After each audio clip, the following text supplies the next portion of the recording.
I want to turn that into a meme. Like that has to Leg day. no, run you fools, it's leg day. Like Gandalf saying run you fools and then saying it's leg day, and maybe having like huge ass bodybuilder legs.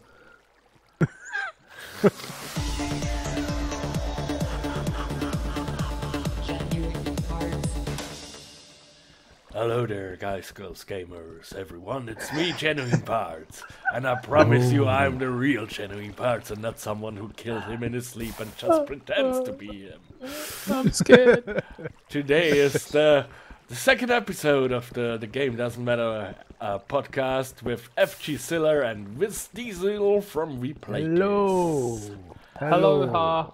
Hello, ha. Hello. Hello. Ha ha. Hello, lol.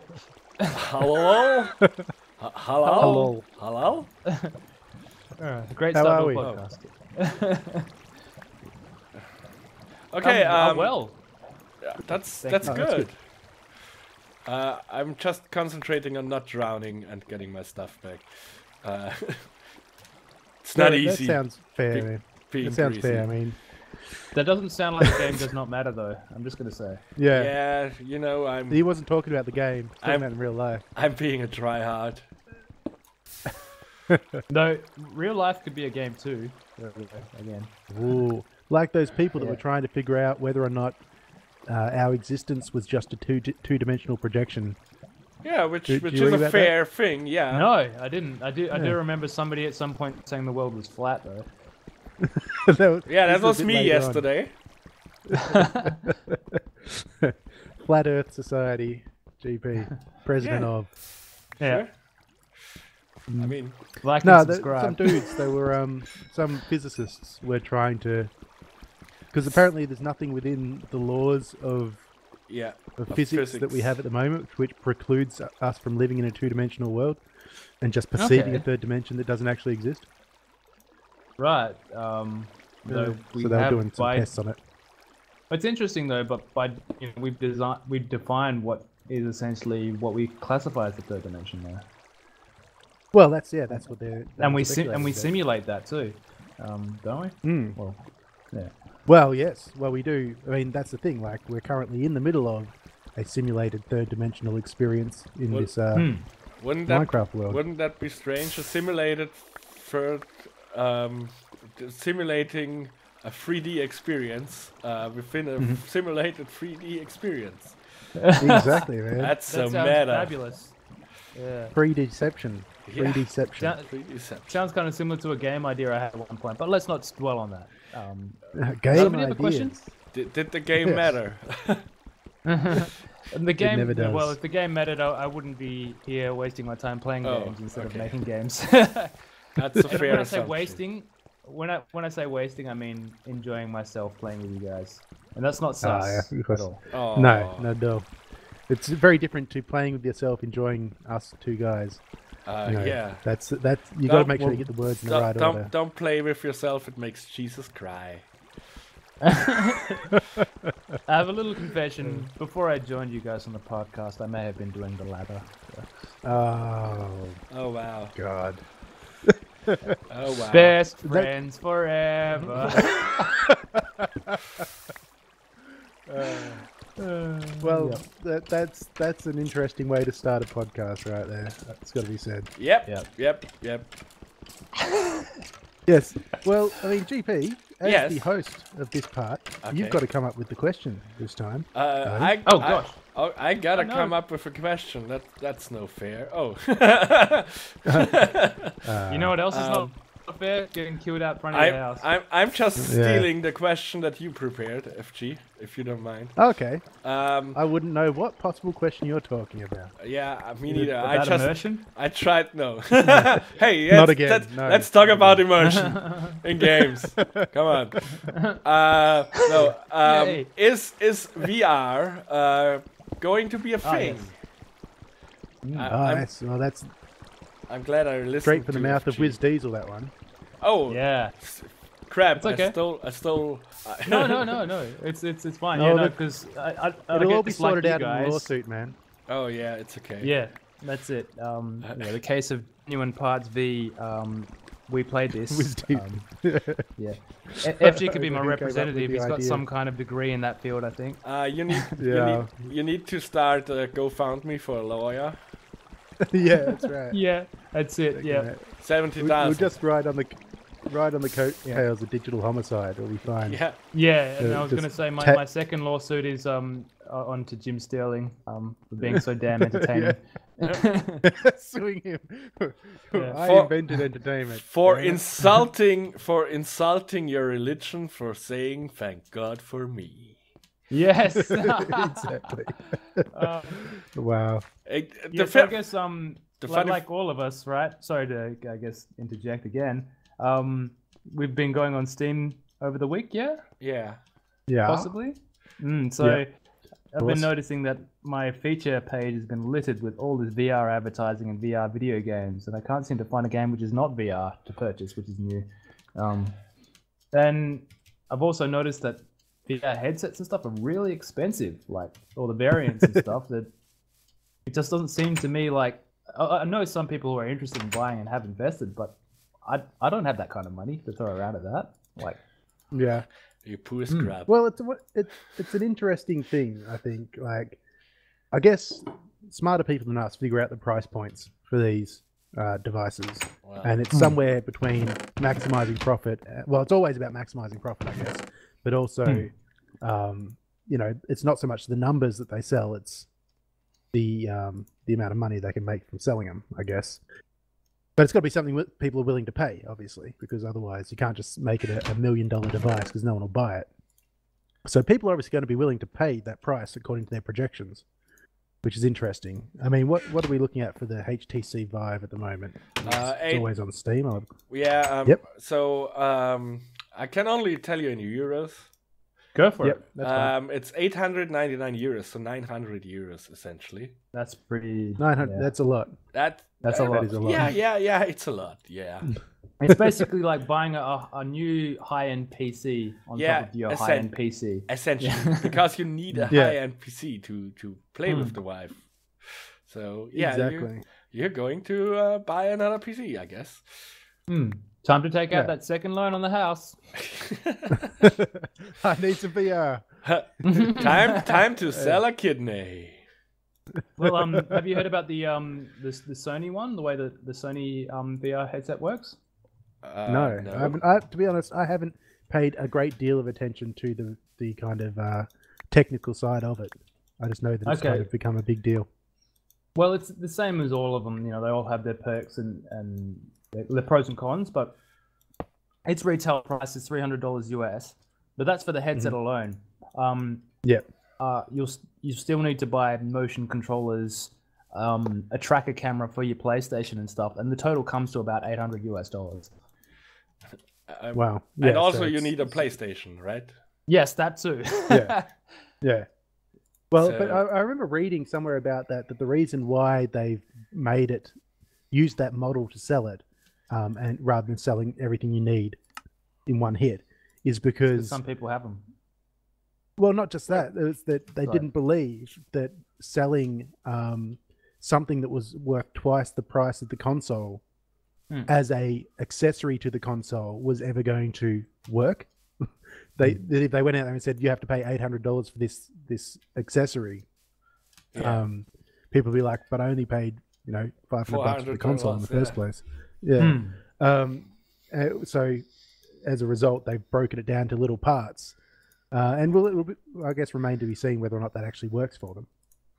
Well, I guess what I heard as well is that they'd sold it like that because it's based on a Japanese business model where most Japanese PlayStation purchasers already have the camera and already have the motion controllers. Yeah, okay.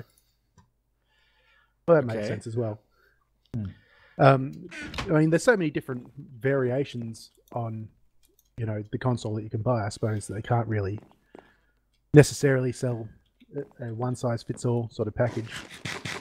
Nonetheless, it doesn't detract from the fact that they're selling an accessory for twice the price of the original console, which is a bit excessive. Interesting. Yeah, bit excessive. But VR, man, it's the future. Yeah. Well, that's the thing. Is VR the future? I guess VR was always the future since its inception, right? It's not the first attempt at VR that the games industry has undertaken. We had the Virtual Boy, the horrible head. Yeah, you don't know the Virtual Boy? Hold on, let me Even see. I know this, man. The Virtual Boy. It rings a bell. I just want to see it. It was a Nintendo console that was essentially a stand where you can look into, and it had this 3D VR in beautiful red lines. Yeah, and it was wonderful. It was essentially very headache inducing, and never really lifted off the ground. So well, you say that, but I'm just looking at the Wikipedia for it now, and apparently it shipped 770,000 units. Yeah, but that's I don't not think doing too bad in 1995. That's true. But it's not enough to keep it floating. It died. So yeah. Well, especially if it's a piece of crap, then it's always going to die. Doesn't matter how many units you sell, really. True. Yeah. Exactly. I mean, look at the Power Glove. You just lost another subscriber, a Nintendo hardcore fanboy. Yeah, the developer of the Virtual Boy. So yeah, so and all of Nintendo stuff. Yeah. That was an attempt, and what was the next attempt? I'm pretty sure there was more than one. Okay. Well, we had these 3D glasses and 3D NVIDIA glasses back in the day. Yeah. That never really got off the ground because you needed a 120 hertz monitor, which were prohibitively. They were really expensive back then. I still don't have one. No, I don't. I was really interested in it, and I nearly, would have at one point bought the glasses system where you have the glass and the infrared receiver for the glasses or sender. But the problem was I couldn't find a 120 hertz monitor. So no. Didn't really work out in their favor. I'm not sold necessarily that virtual reality in and of itself is the future. I'm yet to see a particularly compelling reason why VR is better. Have you seen for anything the what we've got at the moment? Demo from Valve, the Vive launch demo, where they show up. Well, if you watch that, you might find a reason why you probably would want to have VR, because it looks really amazing. I have. Which game is this? They show off a ton of games. Okay. Yeah. So they invite the family and give them the VR headset, set them in front of a green screen, and you can see what they are seeing in game, with them superimposed over it, and it looks really awesome. You have to admit that. Yeah, I mean, the thing is because I've seen people using the Vive before and things like that at demos, playing different games. Yeah. And they all have this kind of experience like, wow, it's really you feel in the scene. It feels like the barrier between you and the game is kind of dropped a little bit. Yeah. But it's really only, I think its success relies not just on being able to sell to gamers. I think a technology like that has to be applicable in other environments as well for it to really take off it. It will be. Well, I can actually think of it will definitely, for surgeons. I was going to say I can think of other mediums or other, I guess, gaming utilities. One, especially the Kinect, that did terribly as a system utility, but they used that in surgery and stuff like that. And also for disabled persons. Because it can pretty accurately, position you in the room, so it can help with inputs. Yeah. So, I suppose if it does have applications outside of gaming, and those applications actually bear fruit, rather than just be kind of pipe dreams. Because the idea of being able to perform surgery remotely has been one that's been around for a long time. Well, every new technology seems to be, have the promise of being able to allow that sort of thing. No, that you're getting it wrong. The surgery remotely is already a thing. It has been a thing for years. It has, but the way that it operates is, it's not the cure-all sort of thing. It's like something that you do if it's like the last resort sort of option. I think. No, I mean, from what I've. No, okay. they do it for especially sensitive operations like vesicular operations. So when when they have to stitch veins and nerves together, which is really small, they use computers and practically remote controlled instruments. Okay, well, we'll talk about different things then. Okay. Because I was talking about having a surgeon in another part of the world performing an operation somewhere else. Yeah, that's like you couldn't ever have a surgeon for in Australia because his latency would so be bad. Yeah, well, that's exactly right. There is the possibility of doing it in areas where there's less latency issues. I mean, Australia's internet's just rubbish, so it's never going to work. But it's never actually taken off. Bit harsh, mate. Obviously, the risk is too high, and the technology is not able to actually guarantee. They do virtual operations already. So computer-assisted operations are definitely a thing. And I was aware of that. And also, stomach operations, they usually only use endoscopic operations. Yeah. And you know how much more precise you could be if when you operate. What are you? I'm sorry. He's seen something strange on his screen. Yeah. Oh God, I'm going to die. Yep. Oh man. Ruining the podcast again. Yeah, true. And you know how much more precise you could be if you feel like you're virtually there. You don't look at a screen where it shows your instruments, but it feels like you are the instrument. I think that could provide. Well, the other thing about it being that way is as well.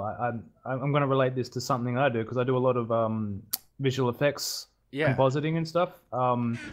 And basically everything I do runs off mathematic values, and so I'll go, oh well, that needs to sit there, and I won't look at it per se. I'll just read the mathematic number and know it needs to equal that. And that's another way to make something precise, I guess. As well. Yeah. Rather than going by hand judgment, you can go by like numeric judgment upon space. Yeah.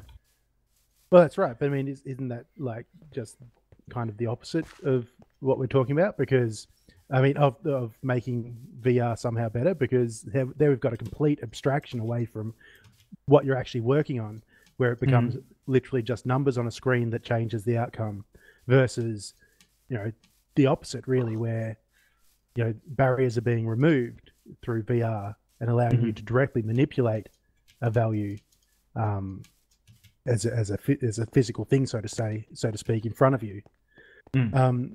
It seems like, and I mean, because I have, as someone who's worked on music a lot, quite often you don't necessarily want a control surface to manipulate sounds. You want to be able to, exactly like you said, type in the values that you want, and the sound comes out the way you want it. It's actually quicker to do it that way sometimes. Well, I think it depends. I mean, with surgery, there's a certain process to it. It's not like the same as creativity, I'd say. Like, like there is, like, you do definitely want to, stitch up a certain part of the body, and if you can put that down to a mathematic formula, it definitely makes it easier. Yeah. I mean, so many variables. I mean, creatively, I agree with you that it takes that away by doing that. But I think as something that has a function and purposes furthering, I guess, humanity's like value of life, then it's not a negative thing. No, I'm just wondering whether or not it's actually going to deliver on no, not really necessarily promises, but the aspirations of the technology. Yeah, totally. Because I mean, maybe it's just me being jaded about virtual reality in general for the reasons we've mentioned, where it's not the first time we've seen it. It's not the first time we've seen it being lauded as, you know, the future, but every other time it's always been, it's never delivered on the promises that it made. You know, I can't see why this incarnation is somehow different. Well, probably because the technological advantages, or you know, we are now at a technological level where we can create computer images that pretty much look like real life, like actual images, and you know, that removes a lot of the issues and discomfort people experienced with VR. Because the perfect size. Sorry. Because I apologize. Because like, it's definitely an issue with people that, you know, when it doesn't look like real life, it can make you have all sorts of nausea and stuff. So I guess with computer imaging getting better and better, and being on a level where it is right now, I think this could be a possible barrier removed from VR, finally catching on, so to say. Well, I suppose it will all probably pan out in the next couple of years. We'll see whether or not it does really start to take off. Because it's really at that point now when it's being open to the public. But I think that raises the second point of the question, or the point that Wiz made, that is this going to be something where only a certain class of person can ever afford to actually adopt the technology? No, at the moment, I think the price is pretty much the early adopter price. Totally, yeah, exactly. There's a lot of development costs going into that. Yeah, it's true, very much so. And, you know, like, you can only price the equipment that you're designing at the time, and all new equipment is expensive. So So if it doesn't fall flat right at the beginning now, and it gets some market penetration, I guess the prices will drop rather rapidly, and especially, you know, if there is a follow-up, if like Oculus Rift 2 or Vive 2 are released, the first generation will become really, really cheap probably, and so open up the possibility to people. But I guess it's a bit early to say if it will catch on, because it's now the time where it will be decided.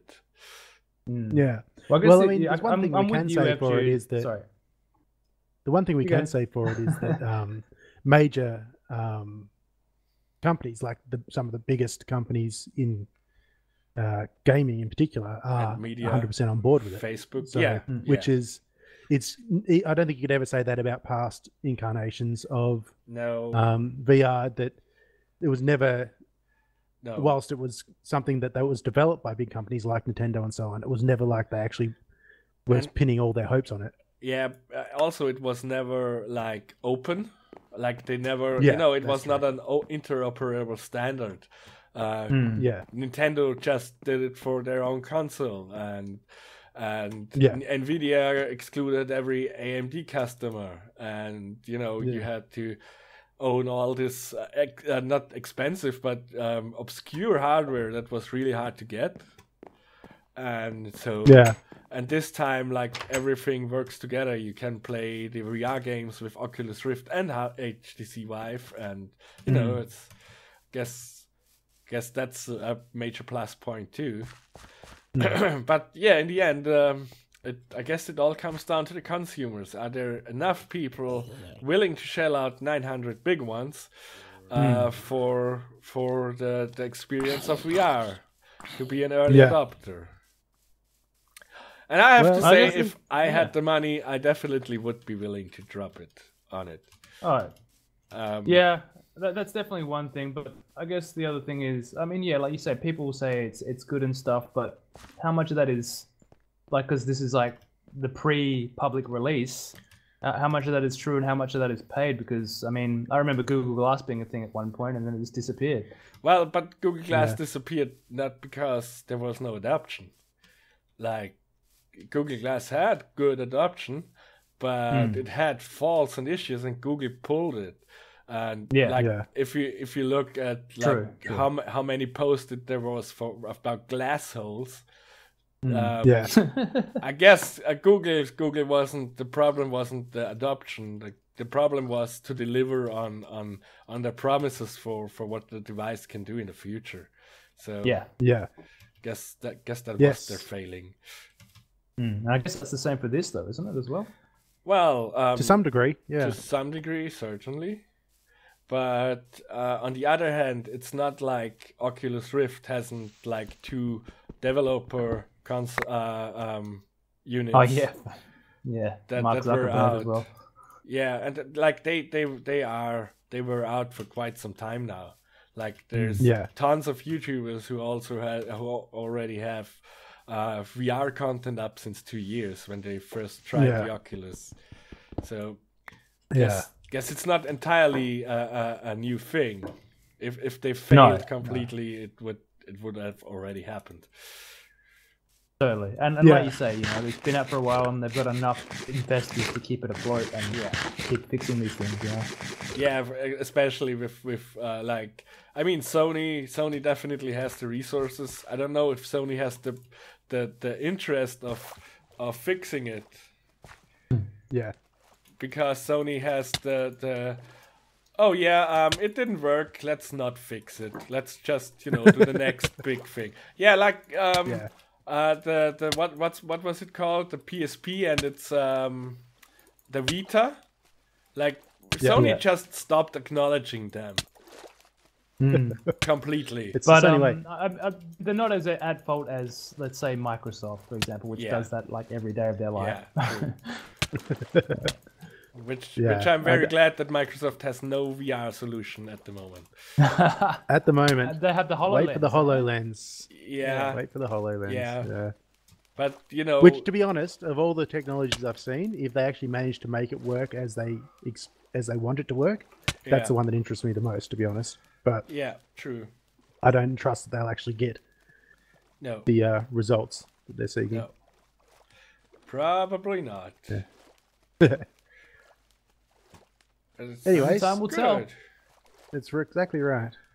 I guess that wraps this up nicely. It does indeed. Until next time? Yeah, until next time. Thank you for being here, and I'm running away from monsters. See ya! See ya. See you later.